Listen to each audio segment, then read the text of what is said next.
So, yun lahat ng cuttlefish na nabili namin kahapon, guys. Yun siya. So, I'm gonna clean up that one. Where did we buy this one, mate? In? Loriton. Yeah, Fisherman's Co-op. Okay. Fisherman Co-op in Loriton. Yun ang cuttlefish. Okay? Linisan natin siya, guys. So, ito yung matapos nating nalinisan, guys. Ito yung ating cuttlefish, 1 kilo. So, nalinisan na natin ito, guys. We are going to divide this half, guys, kasi marami siya. So, ilagay a little bit of oil. So, enough to saute our spices. So, while it is starting to heat up, we will add the garlic. Tapos para mag-aromatic yung ating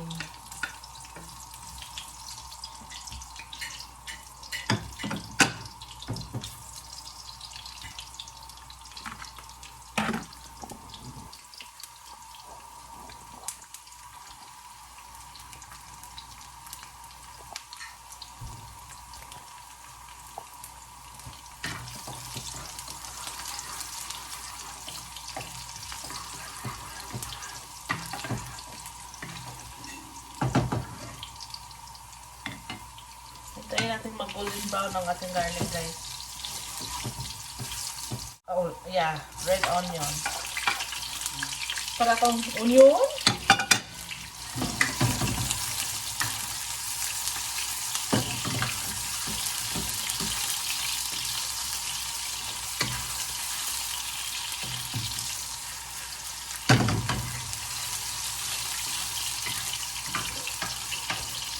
Then, isunod natin, guys, ang ating bell pepper.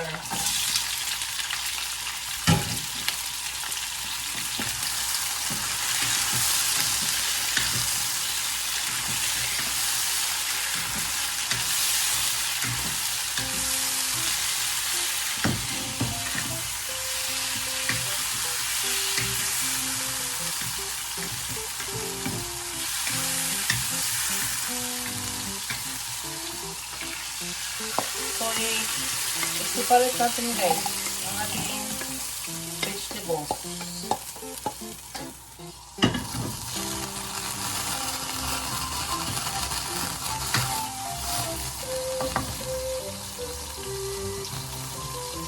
We will add our cuttlefish.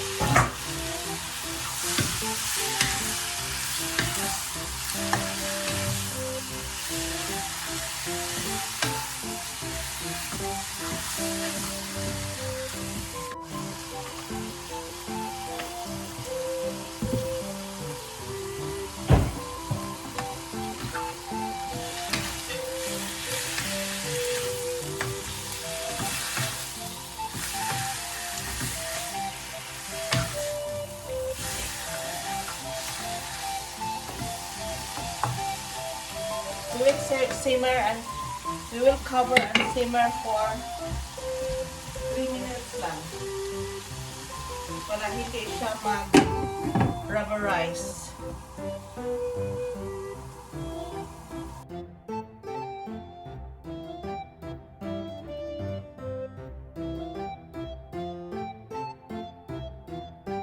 We will put now our teriyaki sauce.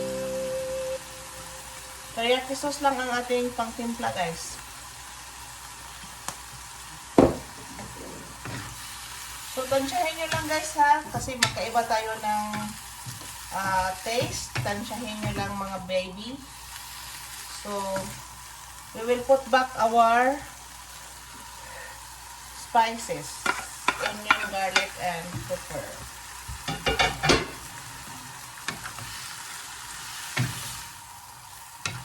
Okay. Ano lang natin. Lagyan natin siya ng ground pepper and a pinch of salt. Lagyan natin pupa. Lagyan tayo ng 1/4 teaspoon ng salt. You're my baby. You're my baby.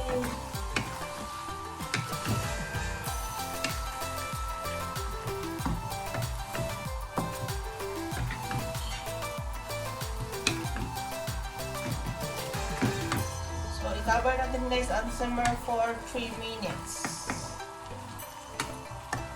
3 minutes lang mga best friend. Mga mami. Okay?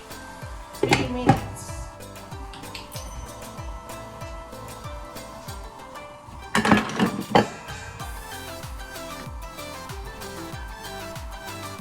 So, dapat malakas yung apoy. So, guys ha, malakas ang apoy at tikman natin guys. Wow. Ito na.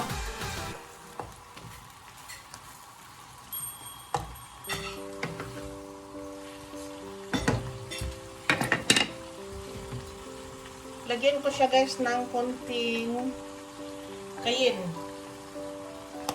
Mga ano lang guys, mga a pinch of cayenne pepper pang paano lang guys ba? Pang pakikik. Our stir-fry cuttlefish is done. Is done.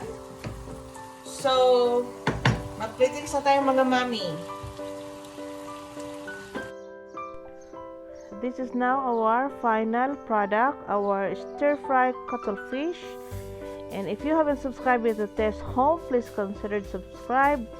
And I hope you may learn something out of my cooking and preparations.